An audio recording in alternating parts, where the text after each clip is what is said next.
ఇంత అంగరంగ వైభవంగా సంబరంగా జరుపుకుంటున్న ఈ సక్సెస్ మీట్లో ఈ కరుణరసాత్మకమైన పాట ఏంటని మీకు సందేహం రావచ్చు. ఏకో రస కరుణ ఏవా అని భవభూతి గారు చెప్పారు.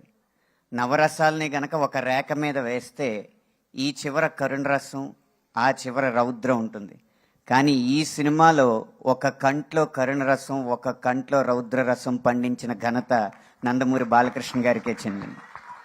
ఆ రెండింటిని సమతౌల్యపరచడం అంటే ఎంతో అనుభవజ్ఞుడైన నటుడికే అది సాధ్యపడుతుంది. ఈ కథ బాబీ గారు చెప్పినప్పుడు నాకు తట్టిన ఒకే ఒక్క పదం గుర్రంపై నరసింహం అన్నది.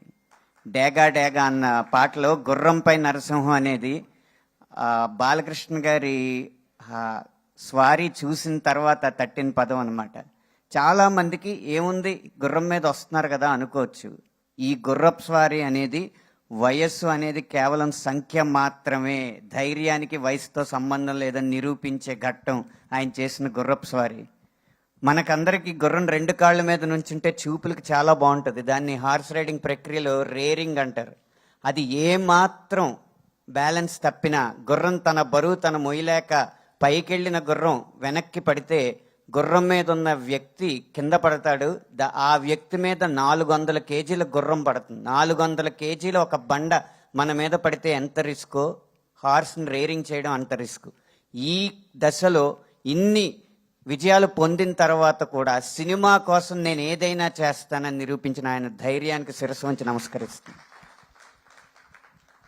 ఆ గుర్రంపై నరసింహంలో సింహం నాయకుడైతే ఆ సింహ గర్జన మాత్రం ఈ సినిమాకి నేపథ్య సంగీతం ఇచ్చిన తమన్ గారిది.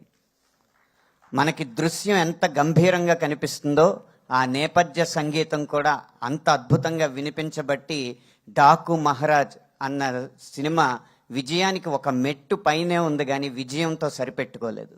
దానికి మూల కారణమైన తమన్ గారికి మేము కృతజ్ఞతలు తెలియజేస్తున్న బృందం తరపున. ఈ సింహం గుర్రం ఈ స్వారీ చేయడానికి కావలసిన నేలను సమకూర్చింది మాత్రం దర్శకుడు బాబీ గారు.